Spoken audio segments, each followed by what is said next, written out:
न्याय की आंधी, राहुल गांधी, न्याय की आंधी, राहुल गांधी, न्याय की आंधी, राहुल गांधी, न्याय की आंधी, राहुल गांधी, न्याय की आंधी, राहुल गांधी। जय जय जय जय जय भीम, जय जय जय जय जय भीम, जय जय जय जय जय भीम। हेलो साथियों, जिनका आपको इतने दिल से इंतजार था, हमारे महबूब नेता, न्याय योद्धा, जन नायक राहुल गांधी जी हमारे बीच में आ चुके हैं और मैं चाहूंगा कि ताली बजा करके और ये संविधान का चित्र दिखा के प्रतीक चिन्ह आप सब उनका स्वागत करें।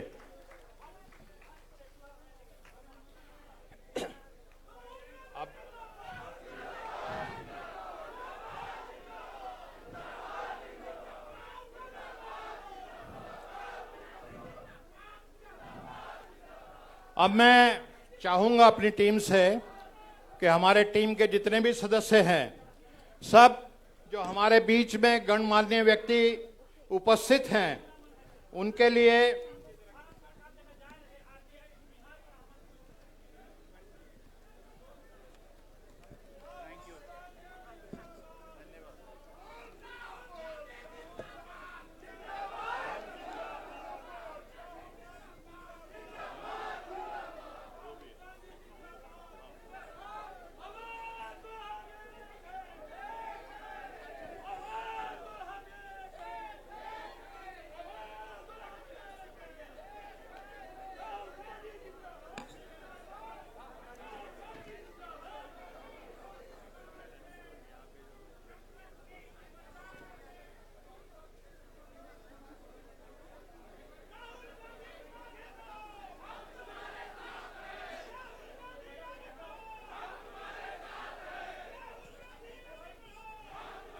साथियों, हमारे बीच में जो गणमान्य व्यक्ति बैठे हैं,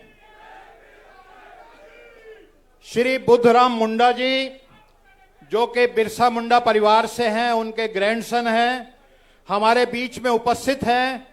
फ्रीडम फाइटर जनाब अमानत अली साहब, हमारे बीच में पद्मश्री मुकुंद नायक जी उपस्थित हैं, हमारे बीच में दयामणि बरला जी हैं, हमारे बीच में थियोडोर किडो साहब हैं, डॉक्टर नाबोर लाकड़ा एसजे साहब हैं, आरपी रंजन साहब हैं, जनाब अली अनवर अंसारी साहब जो कि एक्स एमपी भी हैं, वो हमारे बीच में हैं, सरिता कुमारी जी हमारे बीच में हैं, छोटेलाल महतो जी हैं, राजेश गुप्ता जी हैं। अब कार्यक्रम के अगले सत्र में राहुल जी द्वारा अगले ये पटके ले जाओ आप। सबसे पहले मैं चाहूंगा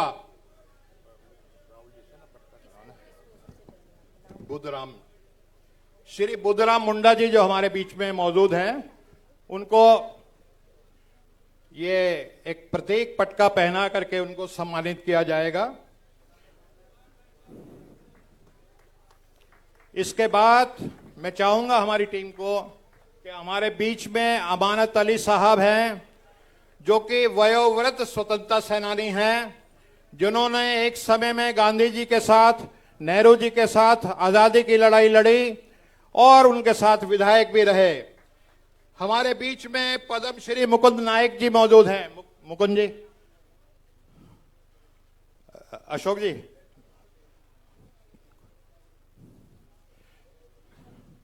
इसके बाद हमारे बीच में पद्मश्री मुकुंद नायक जी मौजूद हैं, जो कि बहुत बड़े लोकगीत के कलाकार हैं, आप सब जानते हैं इनको, और इनकी ख्याति जो है पूरे वर्ल्ड में है, सिर्फ झारखंड तक सीमित नहीं है। इसके बाद हमारे बीच में हमारी बहन जो बहुत ही संघर्षशील है, जिन पे पता नहीं सैकड़ों गुर्द में लगे संघर्ष की वजह से, दयामणि बरला जी, बहन जी दयामणि बरला जी। इसके बाद हमारे बीच में उपस्थित हैं थियोडोर किडो साहब। किडो साहब को ये कभी इंश्योरेंस कंपनी में मैनेजर होते थे, लेकिन हमारे महबूब स्वर्गीय राजीव गांधी जी ने इनको नौकरी से हटा करके अपने कांग्रेस ज्वाइन कराई। ये मंत्री रहे, एमएलए रहे। इसके बाद हमारे बीच में नाबौर लाकड़ा एसजे साहब जो सेंट जेवियर स्कूल के प्रिंसिपल भी हैं, उनका स्वागत। हमारे बीच में आरपी रंजन साहब,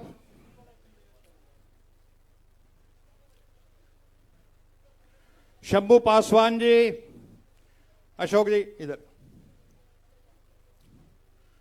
हमारे बीच में हमारी बहन सरिता कुमारी हैं जो कुमार समाज की महिला अध्यक्ष हैं और बच्चों के एजुकेशन के लिए इन्होंने एक बहुत बड़े 50,000 1 लाख लोगों का ग्रुप बनाया जो 21 रुपए पर मंथ देते हैं अपने समाज के लिए। हमारे बीच में जनाब अली अनवर साहब हैं जिन्होंने जब नीतीश जी ने एनडीए छोड़ी, मोदी जी का साथ किया, तो इन्होंने नीतीश जी को छोड़ करके ये इस तरफ आ गए थे। हमारे बीच में छोटे लाल मेहता जी, हमारे आरपी रंजन साहब, बहुत बहुत धन्यवाद। अब मैं चाहूंगा कि हमारी जो आयोजकों की टीम है जिसमें सुभाषिनी यादव, अशोक जी, हमारे भारती जी, डॉक्टर गौतम, फ्रैंक हजूर और हमारे अजय, ये सब एक बुके दे करके राहुल जी का स्वागत करें।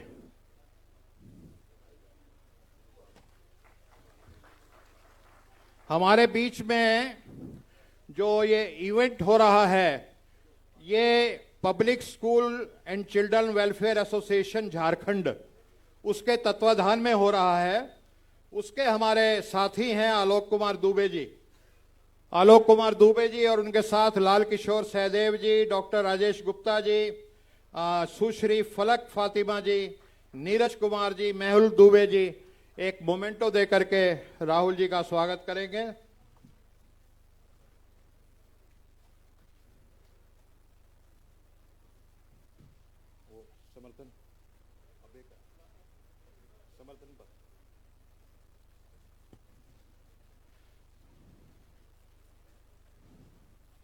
साथियों, समय कम है और उस कम समय में हम चाहते हैं कि हम ज्यादा से ज्यादा राहुल जी को सुने, तो मैं इस कार्यक्रम को बहुत लंबा नहीं करूंगा, लेकिन एक छोटी सी 1 मिनट की कविता में स्वागत मैं सुभाषिनी जी से अनुरोध करूंगा कि वो एक कविता में स्वागत राहुल जी के स्वागत में करें। जोहार साथियों, जिन नारों को सुनकर हम लोग बड़े हुए उसकी मैं कल्पना आज जो करती हूं वो कुछ इस तरह है। अगर आज स्वर्गीय राम मनोहर लोहिया जी होते जीवित तो उस नारे और उस कविता की क्या कल्पना होती, उसकी एक छोटी सी प्रस्तुति करना चाहूंगी।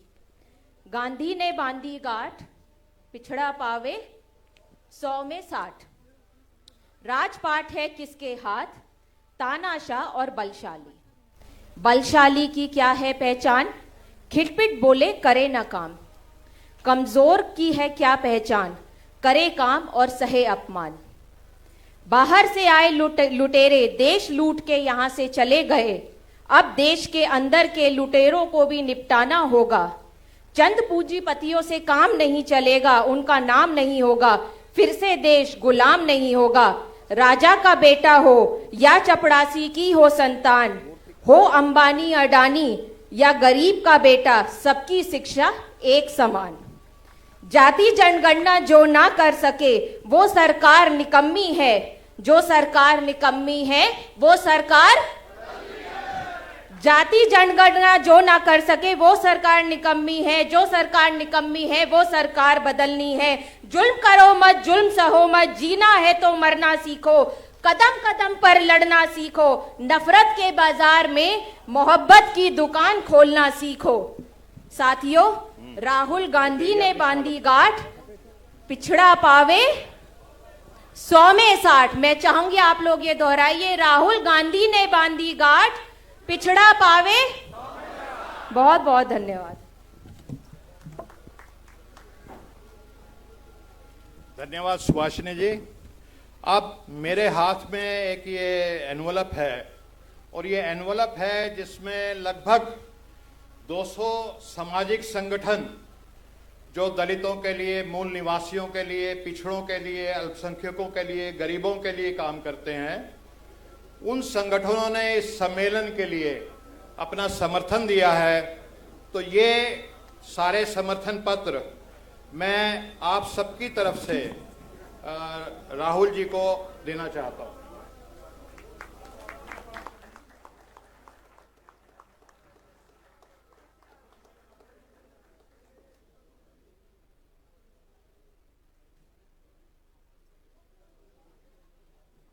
अब मैं चाहूंगा कि हमारे जितने भी डिग्नेटरीज मंचासीन हैं वो अपने स्थान पे खड़े हो जाएंगे और एक पिक्चर हाथ पकड़ के सबकी हो जाए।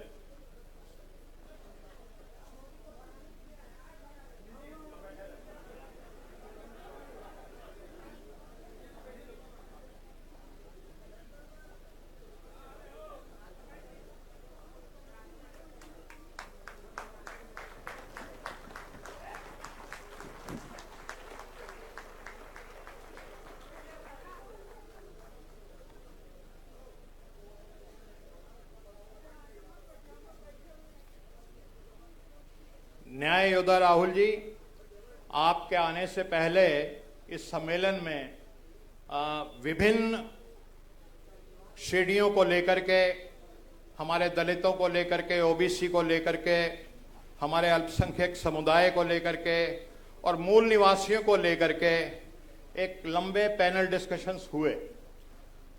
उस पैनल डिस्कशंस का जो सार है, मैं अनुरोध करूंगा कि उस पैनल डिस्कशन के सार के लिए सबसे पहले थियोडोर कीरो साहब आप आए और वो बहुत ही संक्षिप्त में, आप समझ रहे हैं कि बहुत कम समय यहां आकर के उस पैनल डिस्कशन का सार रखेंगे, समरी।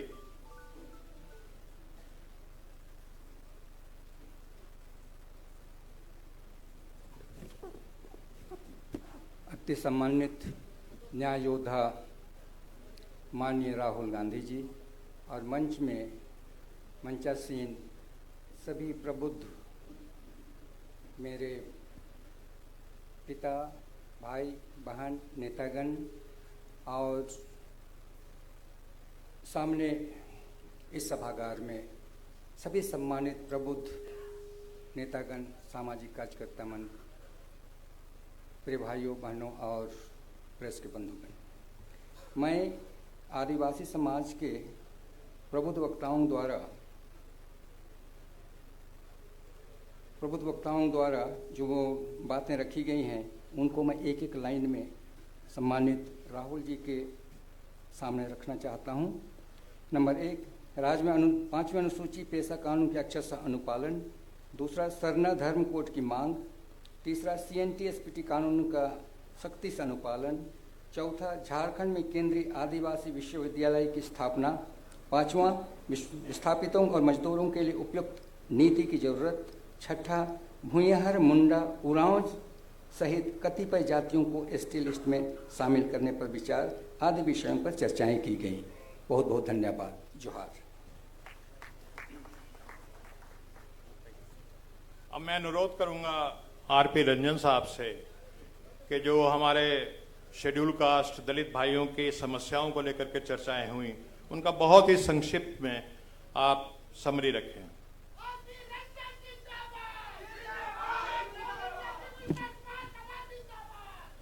साथियों, कुछ कहने से पहले परम पूज्य संविधान प्रणेता बाबा साहब को श्रद्धा सुमन अर्पित करते हुए बिरसा मुंडा की पावन धरती पर न्याय योद्धा इस कार्यक्रम के मुख्य अतिथि परम आदरणीय श्रद्धेय राहुल गांधी जी को स्वागत करते हुए, अभिनंदन करते हुए, हमारे समाज के निम्नलिखित विभिन्न मुद्दे आए हैं। झारखंड राज्य में अनुसूचित जातियों का आबादी लगभग 60 लाख है और जनगणना 1911 हुआ था, उसमें 11.12 था, लेकिन आज 24 हो गया है, लगभग 16 से 17% है जिस इनका भागीदारी नहीं मिल रही है।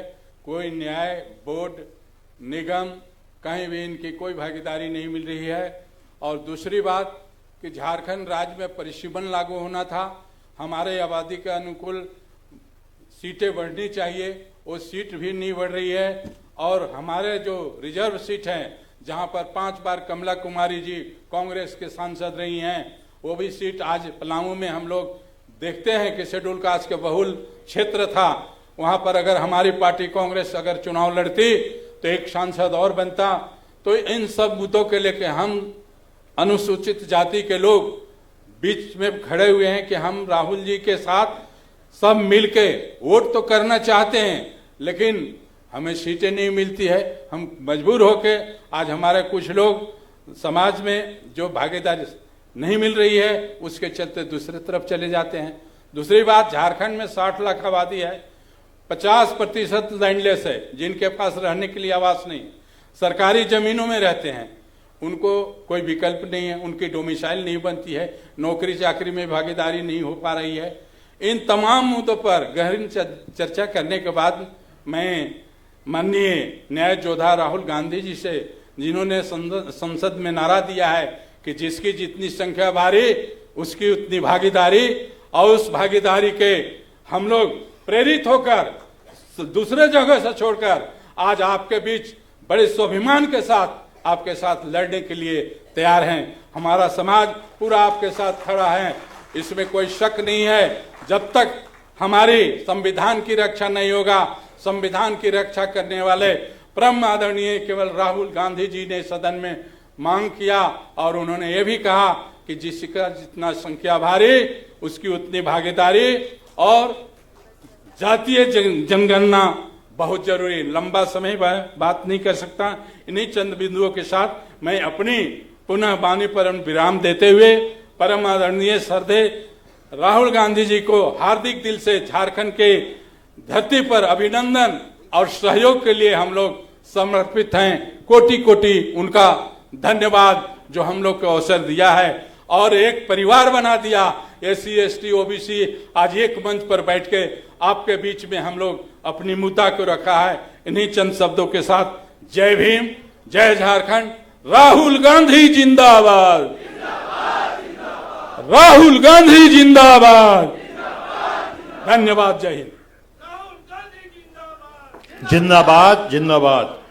अब मैं निवेदन करूंगा राजेश गुप्ता जी, जो ओबीसी के मुद्दों को लेकर के 20 सालों से पूरे झारखंड में लड़ाई लड़ते रहते हैं। राजेश गुप्ता जी आए और जो ओबीसी मुद्दों को लेकर के हमारा पैनल डिस्कशन हुआ है उसकी एक संक्षिप्त समरी वो राहुल जी के समक्ष रखें। धन्यवाद माननीय डॉक्टर अनिल जी। जय हिंद सर। कुछ भी कहने से पहले देश में सभी महापुरुषों को नमन करता हूं। आज संविधान सम्मान सम्मेलन के मुख्य अतिथि मान्यवर राहुल गांधी जी को वेलकम करते हुए मंच पर उपस्थित सभी साथियों और आगंतुक सभी को स्वागत है। इस पैनल में हमारे ओबीसी के मुद्दे को लेकर 5 लोग थे, जिसमें पहला पूर्व सांसद माननीय अली अनवर साहब थे, प्रोफेसर डॉक्टर विनय भारत, सरिता प्रजापति और माननीय दीपक महतो जी इस पैनल में थे। और पैनल में जो बातें प्रमुख रूप से मैं भी था, उसमें एक बात आई है कि पूरे देश में SC ST की जितनी आबादी है उतना आरक्षण है और EWS जो अगड़ी जाति हैं उनकी आरक्षण उतना ही है, तो फिर OBC के साथ अन्याय क्यों? जिसकी आबादी 50% है तो 50% आरक्षण मिलना चाहिए। और साथ में ये प्रमोशन में रिजर्वेशन ओबीसी को चाहिए, क्योंकि केंद्र में 90 में 3 जो सचिव हैं या राज्यों में, कारण यही है कि प्रमोशन में रिजर्वेशन नहीं मिलता है। तो प्रमोशन में रिजर्वेशन की बात है। ओबीसी की स्वतंत्र मंत्रालय होनी चाहिए, जिस तरह से SC ST का स्वतंत्र मंत्रालय है, ओबीसी की स्वतंत्र मंत्रालय हो। आपको जानकारी होगी कि इस राज्य में 14% आरक्षण है। जब बिहार से झारखंड अलग हुआ था 27% मिलते थे, अभी 14% है। 7 जिले में ओबीसी का आरक्षण शून्य है, जो बहुत बड़ा दुर्भाग्य है। और EWS का सभी जगह 10% है। हमारे देश में जितने भी सरकारी जो केंद्रीय विश्वविद्यालय हैं वहाँ पर 1% भी प्रोफेसर नहीं हैं, और NFS के तहत उनको रोकने का काम केंद्र सरकार बराबर कर रही है। हम मांग करते हैं कि मंडल कमीशन की जो अनुशंसाएं लागू हुई है, जिससे करोड़ों लोगों के ये खुशहाली आई है, घर में मुस्कान हुई है, लोगों का जीवन स्तर बढ़ा है, जिस मात्र 2 ही अनुशंसाएं लागू हुई है, और भी जो 40 अनुशंसाएं हैं उसको लागू करने का काम किया जाए।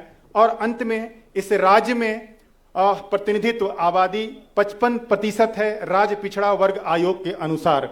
हम लोगों ने आंदोलन किया था, एक देश में एकमात्र राज्य बिहार है, सॉरी झारखंड है, कि राज्य पिछड़ा वर्ग आयोग ने 36 से 50% ओबीसी का आरक्षण देने की जो है अनुशंसा की है, देश में एकमात्र है, लेकिन हमको अभी तक ये लागू नहीं हुआ है।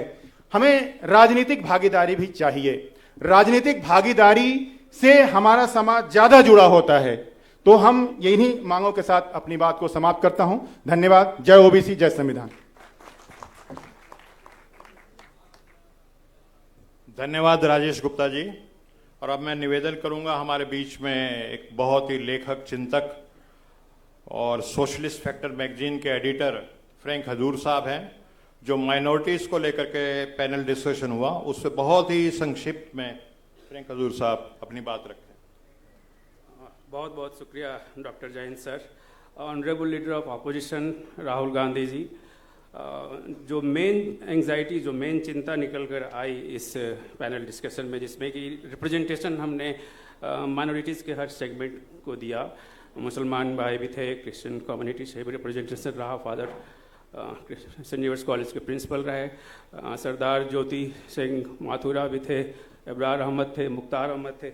मेन जो कंसर्न सर आया उनके बीच से वो ये है कि कॉन्स्टिट्यूशन के आर्टिकल 30 सेक्शन 1, आर्टिकल 32 और आर्टिकल 29, जिसमें कि रिलीजियस और लिंग्विस्टिक माइनॉरिटीज़ के जो एक्चुअल कॉन्स्टिट्यूशनल राइट्स हैं कि वो अपने कल्चरल और एजुकेशनल इंस्टीट्यूशंस को बहुत ही सुचारू तरीके से चला सकें, उस पर किसी तरह का डिस्क्रिमिनेशन न हो, जो हमने इंश्योर किया कॉन्स्टिट्यूशन में बाबा साहब ने और जवाहरलाल नेहरू ने अपनी फर्स्ट गवर्नमेंट से ही।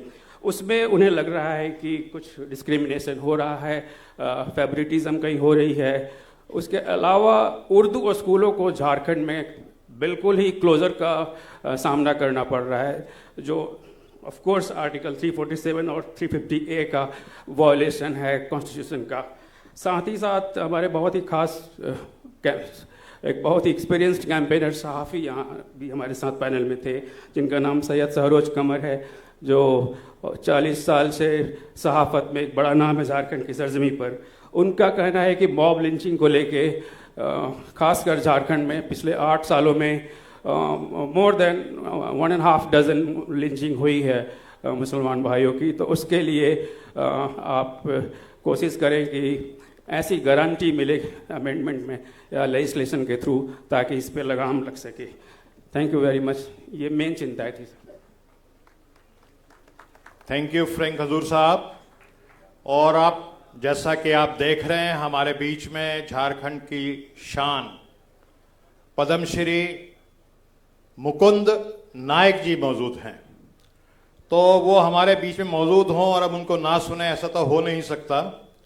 तो मैं उनसे दरख्वास्त करूंगा कि 5 या 10 मिनट के लिए कृपया आए और हमें अपने लोकगीतों से परिचय कराएं।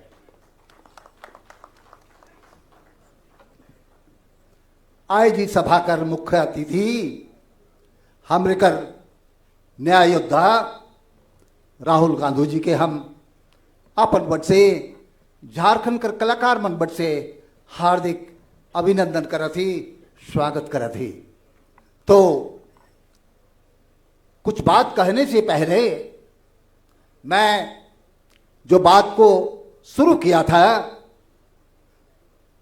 कि हमारा भारत देश कैसा था, हमारा गांव घर कैसा था। पहले कर गांव रहे कतना सुंदर, हंसी खुशी करत रहे, जीवन बसर रहे कतना सुंदर। हमारा गांव घर, हमारे लोग कितने खुशहाल थे। और इसी खुशहाली को देख करके अंग्रेजों का मन ललचाया और क्या किया उन्होंने? भारत देखी खुशहाल, भारत देखी खुशहाल, अंग्रेज मन लालचाल, आय के घुसियाल रे। कार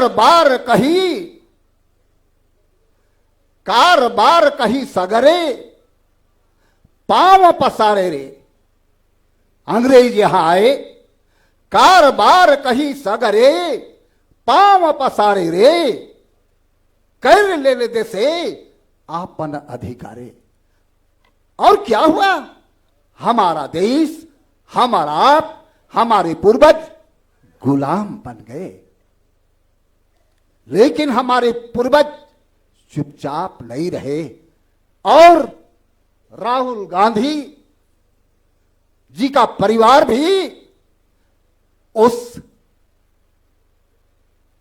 आजादी संग्राम का बहुत बड़ा हिस्सा रहा है। उस बात को हम याद कब करते हैं कि हम गुलाम कैसे हो गए, कैसे हम आजाद हुए। इसका दो पंक्ति कह देना चाहता हूं। जब आजादी दिवस आता है साल में एक बार और आजादी की कहानी कहकर चला जाता है, आजादी दिवस आए कहानी कहीं सुनाए, आजादी दिवस आए कहानी कहीं सुनाए, गुलामी से मुक्ति ले बिगुला बजाए, दीना सुबह चली आए, तिरंगा आकाशे देखो लहराए, तिरंगा आकाशे देखो लहराए। वो तिरंगा क्या ऐसे मिला है? नहीं, कितने युवा युवती बच्चे बुजुर्ग अपने जिंदगी को आहुति दे दी, तब ये आजादी मिला है, ये तिरंगा मिला है। और आजाद भारत को चलाने के लिए बाबा साहब भीमराव अंबेडकर के नेतृत्व में कई प्रबुद्धजन संविधान को बनाया। भारत के देश को खुशहाल करने के लिए, यहां की आम जनता को सही रूप से जीवन निर्वाह के लिए संविधान बना करके लागू किया गया। लेकिन अफसोस लग रहा है कि आज आजादी के 77 साल बाद संविधान सम्मान सम्मेलन हम लोग कर रहे हैं।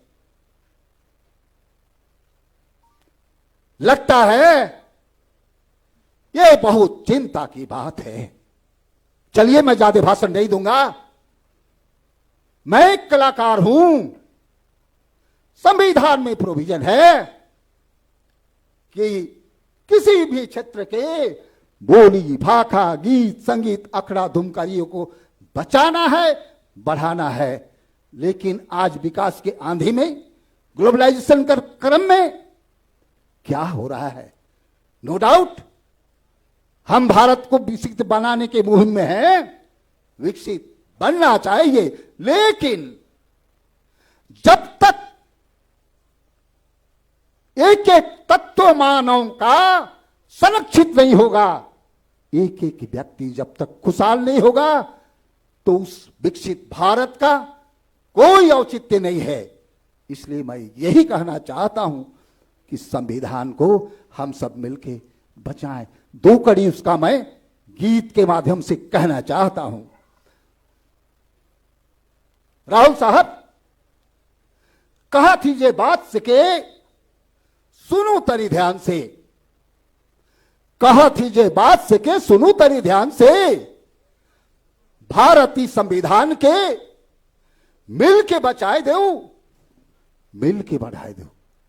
भारतीय संविधान के मिल के बचाए दो, मिल के बढ़ाए दो। What ever I am saying, these are not only my words, these are my pain which I am kicking in front of us, you.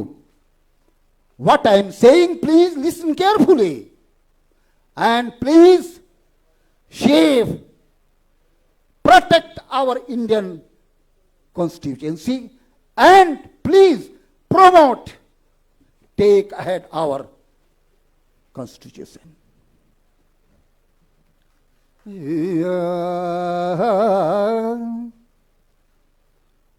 कहती जे बात सके कहती जे बात सके, कहती जे बात सके, सुनु तनी ध्यान से, सुनु तनी ध्यान से। ओ झारखंड, ठीक है। कहती जे बात सके, सुनु तनी ध्यान से, सुनु तनी ध्यान से। भारतीय संविधान के मिल के बचाए देव, मिल के बढ़ाए देव। भारतीय संविधान के मिल के बचाए देव, मिल के बढ़ाए देव। क्या अकेले संविधान बचेगा? नहीं। आदिवासी मूलवासी सकल भारतवासी एकता बनाए ले, एकता बनाए ले, एकता बनाए ले। भारतीय संविधान के मिल के बचाए देव, मिल के बढ़ाए देव। भारतीय संविधान के मिल के बचाए देव, मिल के बढ़ाए देव। और आखिरी बंद में मैं क्या कहना चाहता, प्रकृति संस्कृति, प्रकृति संस्कृति अपन बोली भाखा, साथ में अपन बोली भाखा। अखड़ा बचाए देव, मिल के बचाए देव। भारतीय संविधान के मिल के बचाए देव, मिल के बढ़ाए देव, मिल के बढ़ाए देव।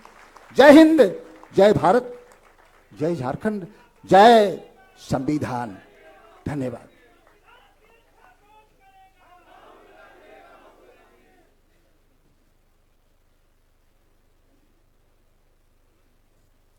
बहुत बहुत धन्यवाद पद्मश्री मुकुंद नायक जी। आपने बहुत ही सुंदर स्वर में दिल को छू लेने वाली प्रस्तुति की और संविधान की रक्षा की बात की। साथियों, जब से दुनिया बनी है, सत्य और असत्य के बीच में लड़ाई, जंग जारी है। हमारे देश में गुलामी का दौर चल रहा था और कांग्रेस आज़ादी की लड़ाई लड़ रही थी। और उस लड़ाई में जो लड़ने वाले लोग थे वो सत्य की ताकत को, प्रतिनिधि उसको रिप्रेजेंट करते थे।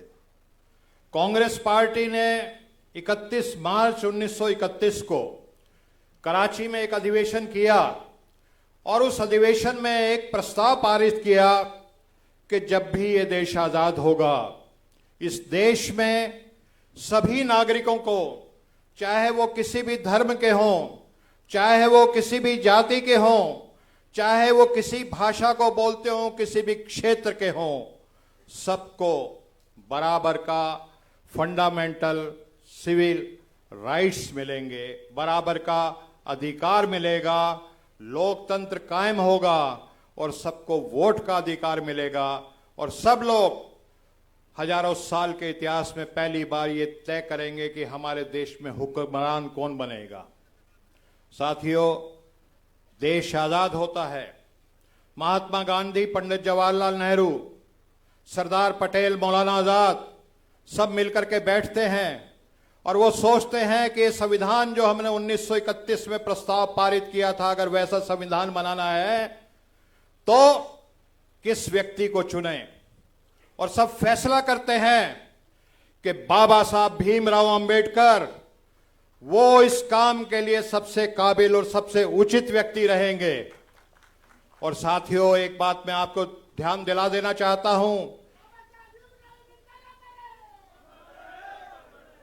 उस समय बाबा साहब भीमराव अंबेडकर जी की अलग पार्टी थी, लेकिन कांग्रेस पार्टी ने ये जानते हुए भी कि वो दूसरी पार्टी है, उनकी देश हित में, उनकी काबिलियत को देखते हुए उनको संविधान बनाने का जिम्मा दिया और ये एक बराबरी का, समानता वाला एक इक्वलिटी का संविधान बना।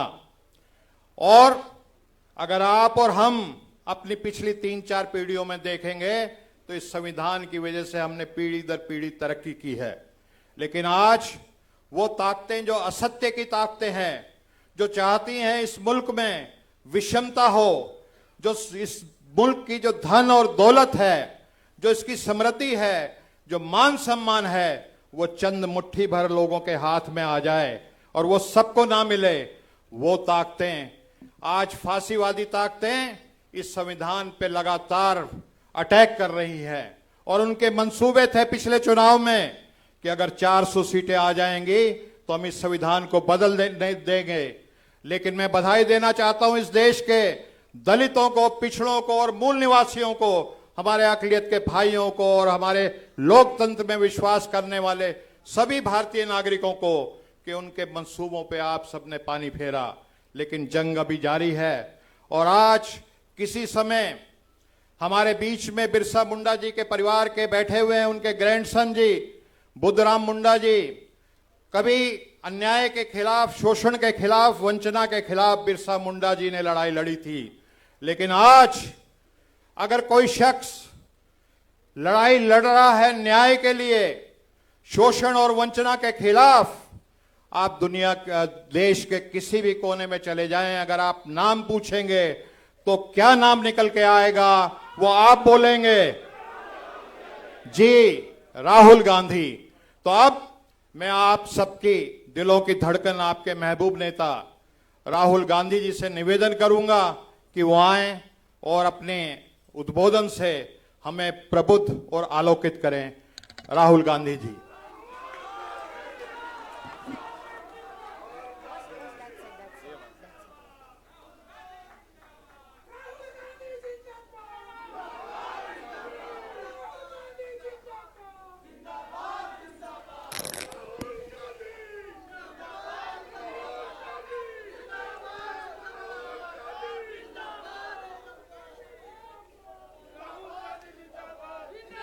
बुद्धराम मुंडा जी,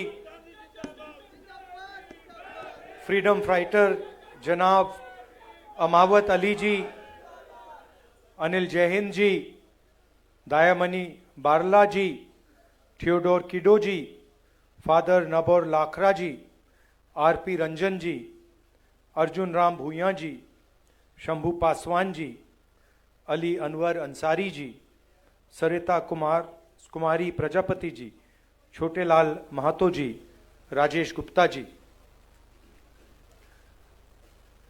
भाइयों और बहनों, आप सबका यहां बहुत बहुत स्वागत, नमस्कार। कैसे हैं आप? ठीक हैं आप?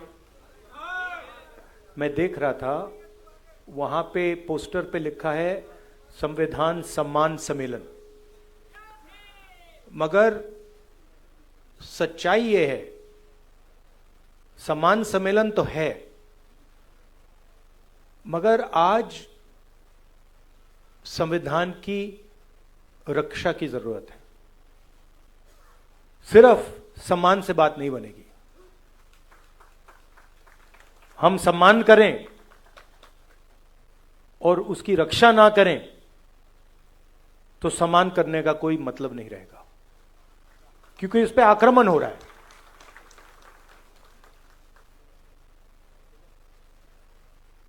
जबरदस्त आक्रमण हो रहा है, चारों तरफ से आक्रमण हो रहा है। सिर्फ एक व्यक्ति, मोदी जी, अमित शाह जी, सिर्फ एक दो व्यक्ति आक्रमण नहीं कर रहे हैं, अलग अलग फोर्सेस, अलग अलग शक्तियां इस पर आक्रमण कर रही हैं। कोई आगे से, कोई पीछे से, कोई साइड से, कोई ऊपर से, और इनका लक्ष्य है कि संविधान किसी ना किसी तरीके से या खत्म हो जाए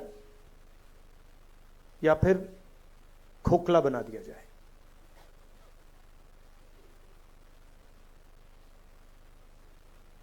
मैं आपसे सवाल पूछना चाहता हूं, ये आप अपने हाथ में पकड़े हैं, उठाइए इसको जरा। ये कब बना? ये कब बना?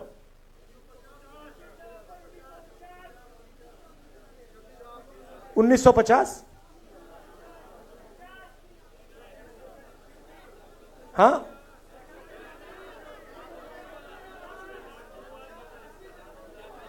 किस साल बना ये?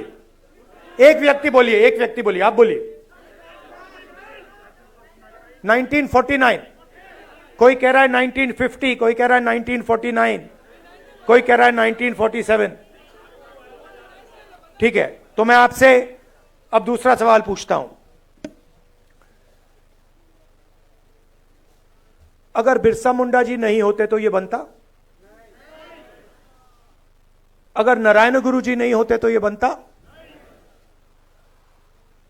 अगर बसवना जी नहीं होते तो यह बनता? अंबेडकर जी नहीं होते तो यह बनता? बुद्ध भगवान नहीं होते तो यह बनता? गुरु नानक नहीं होते तो यह बनता? तो ये कितना पुराना है?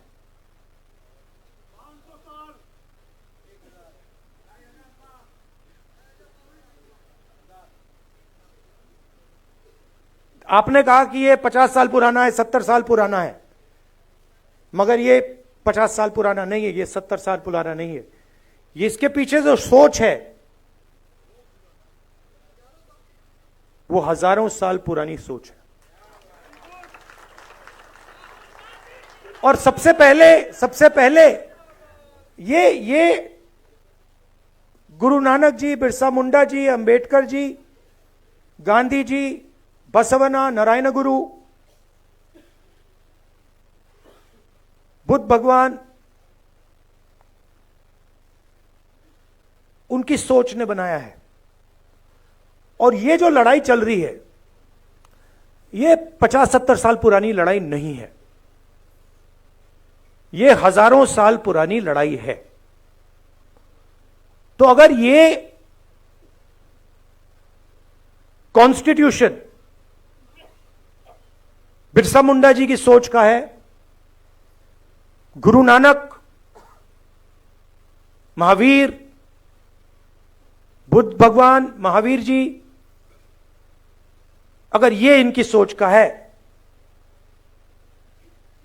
तो इसके विरोध में कौन सी किताब है?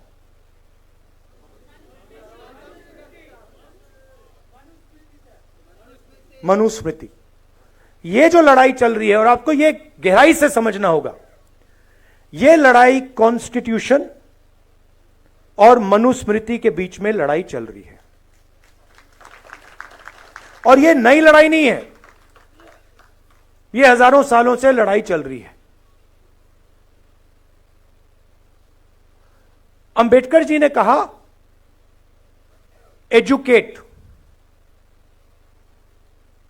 ऑर्गेनाइज, एजिटेट,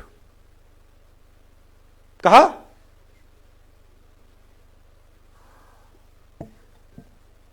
तो जब वो कह रहे हैं एजुकेट, एजुकेट का मतलब क्या?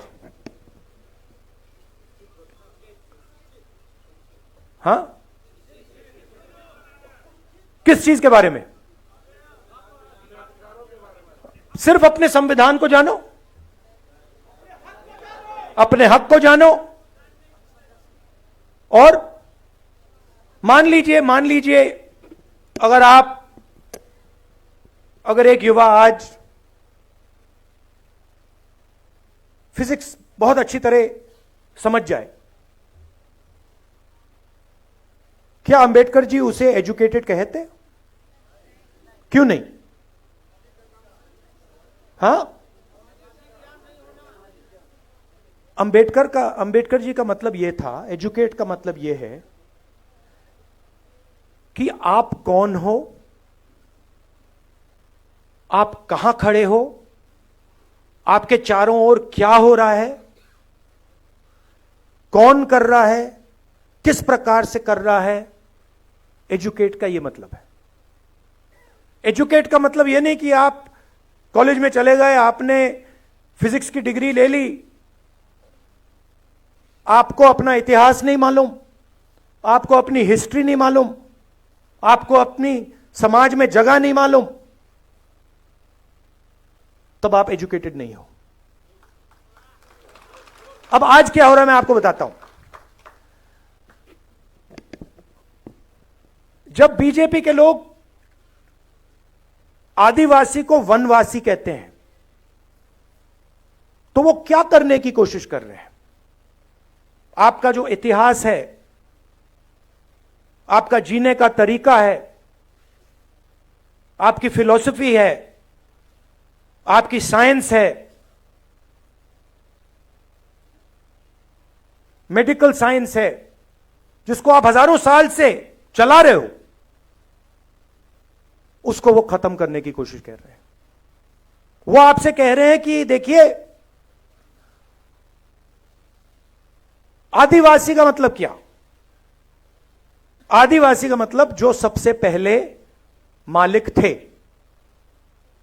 वनवासी का क्या मतलब है? जो जंगल में रहते हैं। देखिए फर्क देखिए।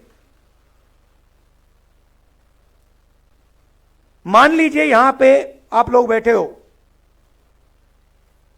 और ऑडिटोरियम में आप सबसे पहले आए। ऑडिटोरियम आपने बनाया, ऑडिटोरियम की जमीन आपकी, और मैंने आपसे कहा भैया आप वनवासी हो। इसका क्या मतलब है? जंगल में जाओ, ऑडिटोरियम तुम्हारा नहीं है, इसका यह मतलब है।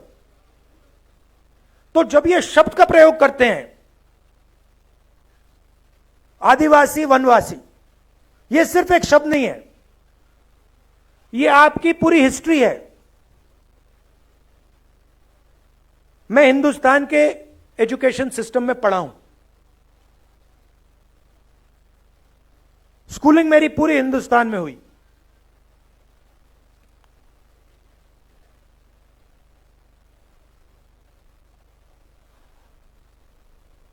पूरा का पूरा जोड़ दीजिए तो आदिवासियों के बारे में आधा चैप्टर मिलेगा।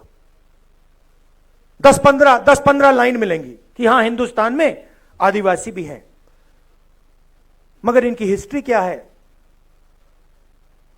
इनके जीने का तरीका क्या है, इनके सोचने का तरीका क्या है, इनकी साइंस क्या है, इनकी पॉलिटिक्स क्या है, उसके बारे में कुछ नहीं। मैं हिंदुस्तान के सिस्टम में, स्कूलिंग मेरी यहां हुई, दलितों के बारे में एक लाइन, हां भाई अनटचेबिलिटी होती थी, मगर उनका दर्द, उन पर जो अत्याचार हुए, उनका जो अपमान हुआ, उनका जो इमेजिनेशन था, उनकी जो सोच थी, उनकी जो साइंस थी, उनकी जो फिलॉसफी थी, उसके बारे में कितना था? एक लाइन। आपने ओबीसी शब्द प्रयोग किया, अदर बैकवर्ड कास्ट, क्या ये आपका नाम है? ओबीसी अदर बैकवर्ड कास्ट मतलब हां वो दूसरे पिछड़े लोग। किसने कहा कि आप पिछड़े हो? किस बेसिस पे कहा? आप इस देश को चलाते हो, आपका खून पसीना से यह देश चलता है, आपका जो हक है वो आपको मिलता नहीं है। आपकी हिस्ट्री कहां है? जिन लोगों ने इस देश को बनाया, जो किसान, मजदूर,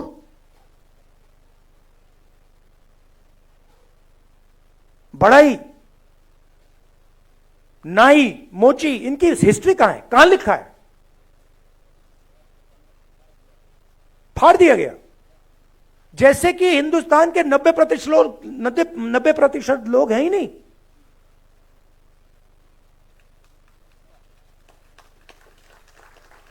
मतलब आप छुपे हुए हो।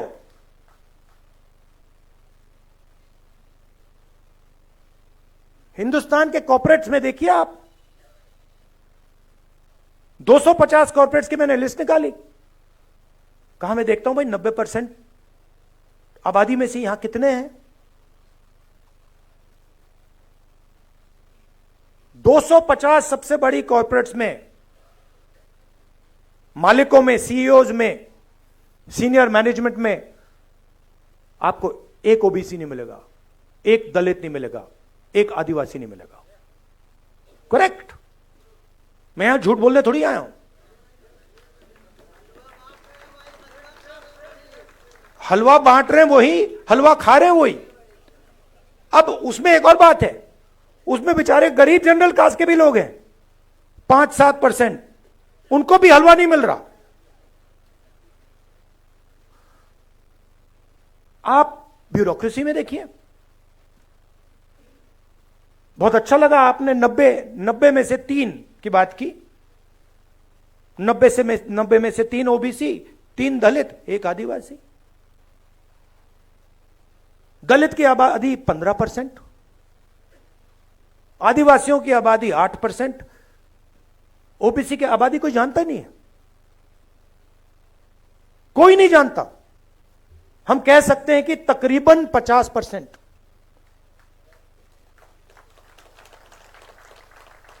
क्योंकि आपकी संख्या छुपानी है। बड़ा खतरनाक काम है।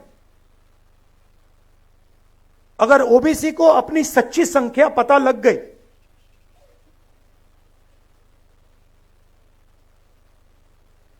नब्बे में से 3, 50% आबादी 90 में से 3, और अगर हिंदुस्तान की सरकार में 100 रुपए खर्च होते हैं तो 50% को 100 में से 100 रुपए में से 5 रुपए का निर्णय लेने का मौका मिलता है। 3 अफसरों को पीछे बैठा रखा है। आपको कोई ओबीसी, दलित, आदिवासी फाइनेंस मिनिस्ट्री में नहीं मिलेगा, डिफेंस मिनिस्ट्री में, बड़ी बड़ी मिनिस्ट्री में कहीं नहीं मिलेगा। पीछे बैठा हुआ है। 100 रुपए में से 5 रुपए का निर्णय ओबीसी अफसर लेते हैं, 100 रुपए में से 1 रुपए का निर्णय दलित अफसर लेते हैं, और 100 रुपए में से 10 पैसे का निर्णय आदिवासी अफसर लेते हैं। मतलब अगर हिंदुस्तान की सरकार 100 रुपए खर्च करती है तो 90% के लोग 6 रुपए 10 पैसे का निर्णय लेते हैं।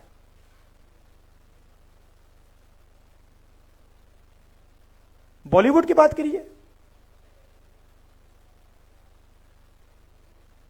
बॉलीवुड में आपको दलित, आदिवासी, ओबीसी नहीं दिखेगा। नाच गाना चल रहा है, गाने बज रहे हैं, डांस हो रहा है, मगर 90% का कोई वहां नाच नहीं रहा। सच्चाई है ये।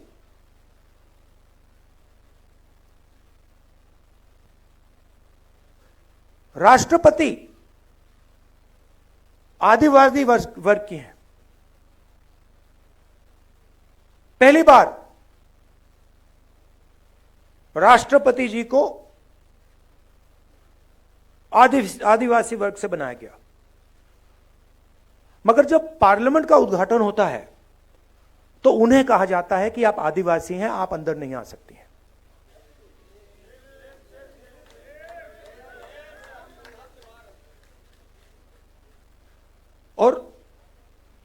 और उन्होंने मान लिया, एक्सेप्ट कर लिया। राष्ट्रपति है, राष्ट्रपति हैं। राम मंदिर, धूमधाम से राम मंदिर का उद्घाटन होता है। राष्ट्रपति जी से कहा जाता है आप आदिवासी हैं, आइए मत। अंबानी को बुलाया जाता है, अदानी को बुलाया जाता है, हिंदुस्तान के राष्ट्रपति जी से कहा जाता है आप नहीं आएंगे, आपकी जगह नहीं है। अगर यह संविधान पर आक्रमण नहीं है कि राष्ट्रपति जी पार्लियामेंट हाउस का उद्घाटन नहीं कर सकती, तो क्या है?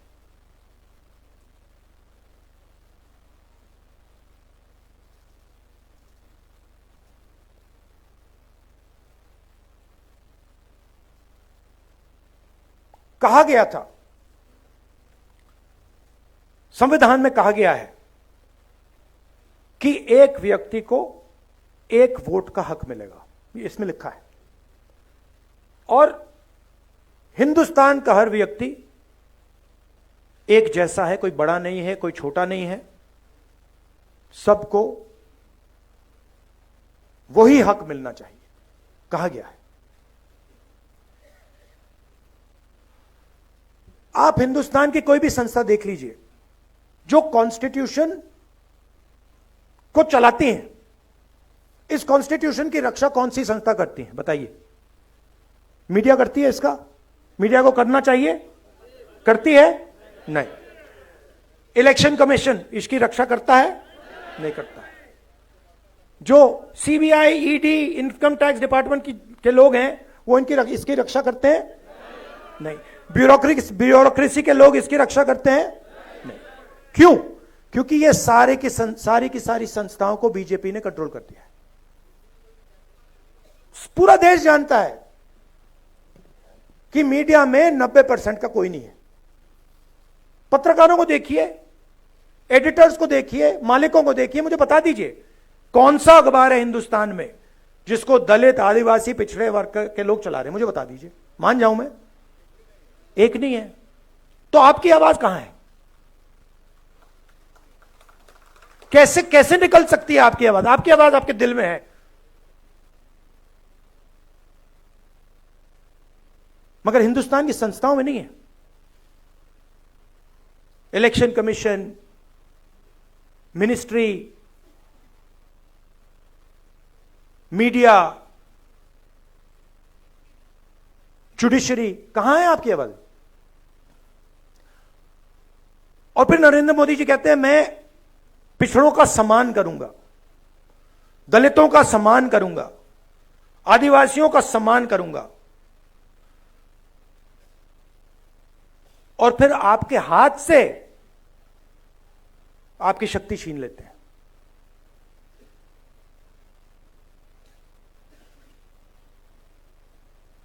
सम्मान आपको देते हैं और पावर आपसे छीनते हैं। सम्मान आपको देते हैं और आपको हिंदुस्तान की संस्थाओं से बाहर निकाल देते हैं। सम्मान आपको देते हैं और फिर इसको खोखला करने की कोशिश करते हैं। मुझे बहुत अच्छा लगा इस चुनाव में हमने सिर्फ एक काम किया, हमने ये दिखाना शुरू कर दिया।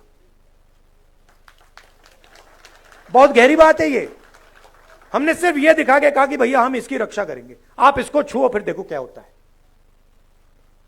और हिंदुस्तान के प्रधानमंत्री ने चुनाव के बाद ये किया। देश ने बता दिया कि आप जो कर रहे हो, जो आक्रमण आप बिरसा मुंडा जी की सोच पर कर रहे हो, गुरु नानक जी की सोच पर कर रहे हो, नारायण गुरु जी की सोच पर कर रहे हो, बसवना की सोच पर कर रहे हो, बुद्ध भगवान, फूले जी, इन सब की सोच पर जो आक्रमण कर रहे हो वो हम आपको करने नहीं देंगे। मगर उनके पास सब कुछ है, सच्चाई है। धन उनके पास, संस्थाएं उनके पास, मीडिया उनके पास, CBI, ED, income tax department. अब आप कहोगे भाई अगर सब कुछ उनके पास तो हमारे पास क्या है? हमारे पास सच्चाई है और हमें कुछ और नहीं चाहिए। आप ले लो, आप संस्थाएं ले लो, सब कुछ ले लो, धन ले लो, संस्थाएं ले लो, जब तक हमारे पास सच होगा सारा का सारा न्याय हमें मिलेगा। और यही इस चुनाव ने दिखाया है। हमारे पास मीडिया नहीं। मैं आपको बताऊं, कांग्रेस पार्टी के बैंक अकाउंट बंद कर दिए। बिना पैसे के कांग्रेस पार्टी चुनाव लड़ी है। आप सोचिए, हिंदुस्तान को लोकतांत्रिक देश कहा जाता है, सबसे बड़ी ऑपोजिशन पार्टी के बैंक अकाउंट बंद कर दिए, तब भी हम लड़े, सच्चाई के साथ लड़े, संविधान के साथ लड़े।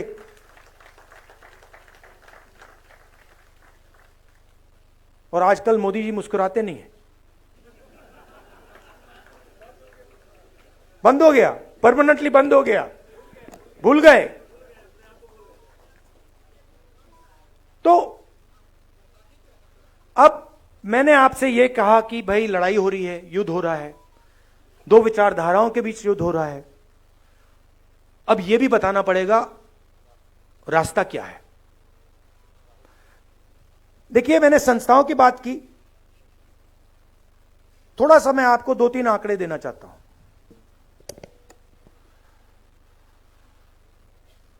जीएसटी इस देश में कौन देता है?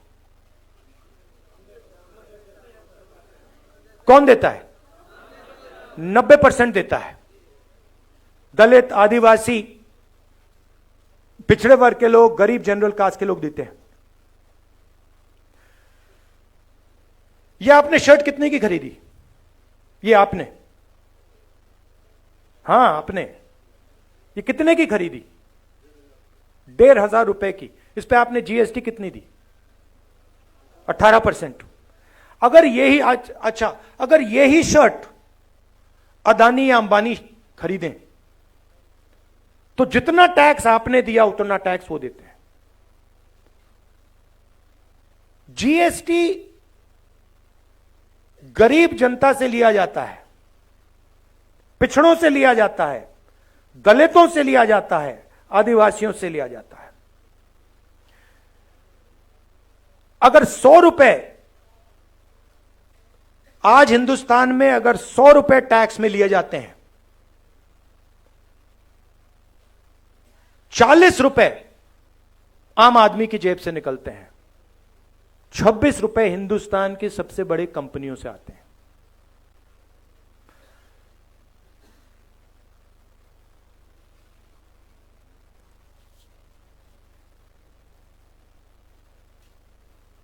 सबसे गरीब लोग,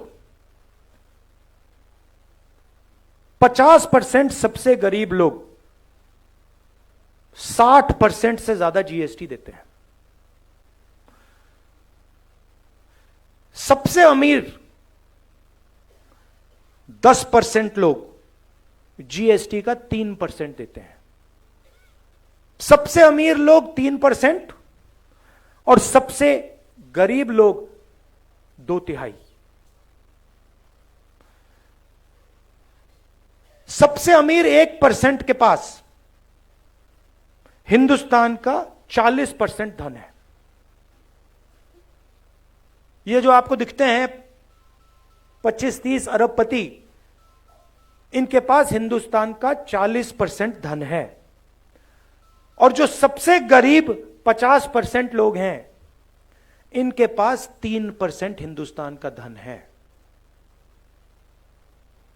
सबसे गरीब 50% के पास 3% धन और 1% के पास 40% धन।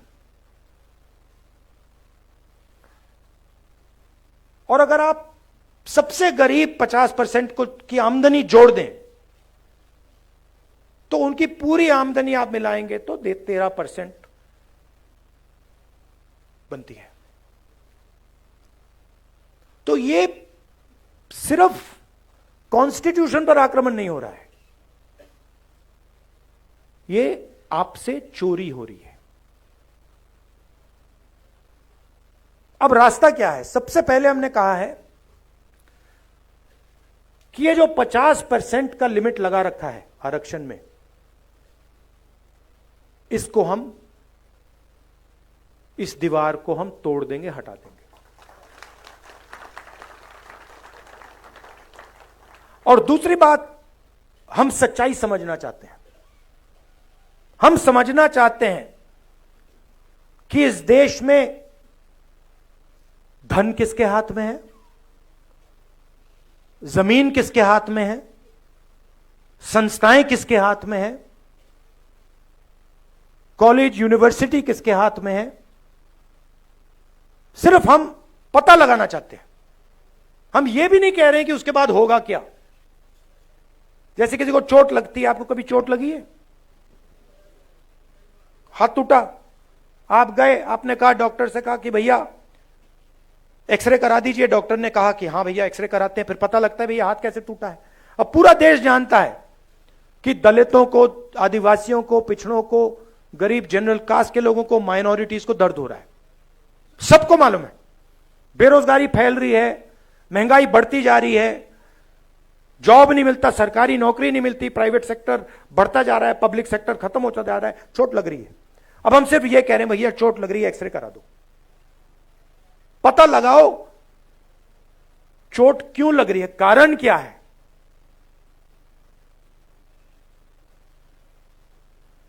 सामाजिक एक्सरे का माध्यम जाति जनगणना है। जाति जनगणना है, जनगणना में हम 2-3 चीजें पता लगाना चाहते हैं। सबसे पहले, किस देश में पिछड़े वर्ग के कितने लोग हैं, 10% हैं, 20 हैं, 30 हैं, 40 हैं, 50 हैं, 60 हैं, कितने? दलित, आदिवासी, माइनॉरिटी, गरीब जनरल कास्ट के लोग कितने हैं, पहली बात। दूसरी बात, हिंदुस्तान की संस्थाओं में किसकी कितनी हिस्सेदारी है,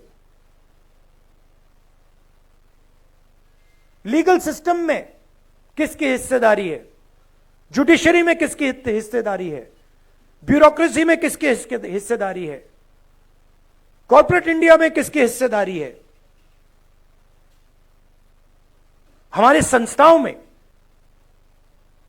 किसका कंट्रोल है, मीडिया में कितने लोग हैं 90% से, कॉर्पोरेट इंडिया में कितने लोग हैं, बड़ी बड़ी ब्यूरोक्रेटिक पोजीशंस में कितने लोग हैं, हिंदुस्तान में जो सेक्रेटरी लेवल के अफसर हैं उसमें कितने लोग हैं, हम एक्सरे करना चाहते हैं। अब अगर आप अस्पताल जाते और आप डॉक्टर से कहते भैया मेरा हाथ टूटा हुआ है, लग रहा है हाथ टूटा हुआ है, हिला नहीं पा रहा हूं, एक्सरे करवा दीजिए, और डॉक्टर आपसे कहता नहीं एक्सरे नहीं कराऊंगा, तो आप क्या करते? अब जब हम जाति जनगणना की बात कर रहे हैं, हम कह रहे हैं कि भैया एक्सरे कराइए, मोदी जी कहते हैं हम नहीं कराएंगे। कैसे नहीं कराओगे? अगर आप नहीं कराओगे हम कराएंगे। और मैं आपको बता रहा हूं, आप लिख के ले लो, जाति जनगणना को और ये जो 50% का बैरियर है ना, इसको अब कोई शक्ति नहीं रोक सकती है। जो करना है कर लो, जो करना है कर लो, आज नहीं तो कल। जो करना है कर लो, आज नहीं तो कल। जाति जनगणना, इंस्टीट्यूशनल सर्वे, 50% की जो दीवार है, ये कार्रवाई होगी ही होगी। मैं बता रहा हूं, मैं 20 साल के बाद राजनीति को समझता हूं। जो ये 90% को छुपाया जा रहा है, मिटाया जा रहा है, इनकी हिस्ट्री को खत्म किया जा रहा है, 90% में बहुत शक्ति है। आपके पास मीडिया नहीं है, मीडिया नहीं है आपके पास जुडिशरी नहीं है, आपके पास ब्यूरोक्रेसी नहीं है, मगर सच्चाई आपके साथ है। और यह काम मिलकर होगा, यह बंटने से काम नहीं होने वाला है। एक आवाज से मिलकर यह काम करना पड़ेगा, और यह काम मैं आपके साथ करने वाला हूं। यह मैं आपसे कहना था, मैं आपसे यह कहना चाहता था, सबसे जरूरी चीज, चाहे जाति जनगणना हो, चाहे 50% का बैरियर हो, सबसे जरूरी चीज इसको बचाने का है। अगर ये हाथ से निकल गया, अगर ये खोखला हो गया, अगर ये खत्म हो गया, तो फिर कुछ नहीं रहा। तो सबको सबसे पहले इसकी रक्षा करनी है, संविधान की, बिरसा मुंडा जी की सोच की, आदिवासियों की सोच की, अंबेडकर जी की सोच की, गांधी जी की सोच की, गुरु नानक, जो नाम आपको मैंने बताए। और यह मत सोचिए कि यह लड़ाई 70 साल पुरानी है। यह लड़ाई हजारों साल पुरानी है। यह लड़ाई चलती जाएगी और इसको हम जीतने जा रहे हैं। धन्यवाद।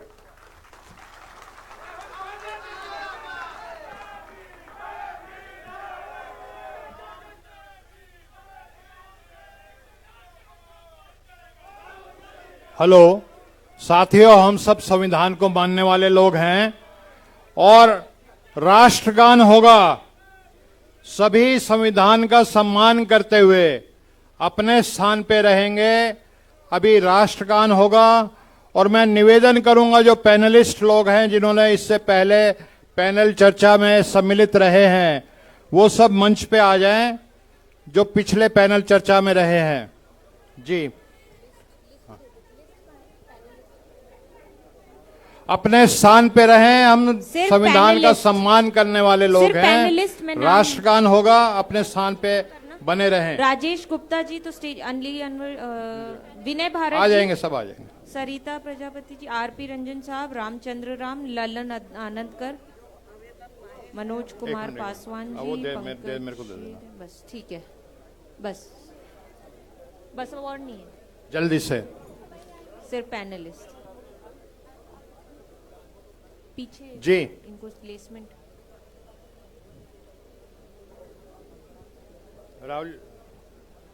राहुल जी से। जी, अब राष्ट्रगान शुरू होने वाला है। सावधान की मुद्रा में भाई साहब, हाँ खड़े हो जाइएगा। सावधान की मुद्रा में खड़े हो जाएं। राष्ट्रगान।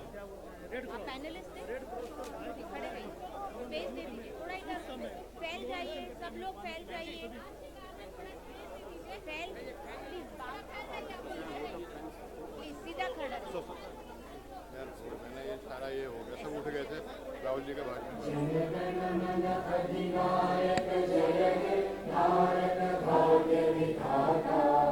पंजाब सिंध गुजरात मराठा द्राविड़ उत्कल बंगा इंद्र हिमाचल यमुना गंगा उज्जल जगति तरंगा तब शुभ नामे जागे तब शुभ आशीष मांगे गाए तब जय गाथा जन गण मंगल दायक जय है भारत भाग्य विधाता जय है जय है जय है जय जय जय जय है।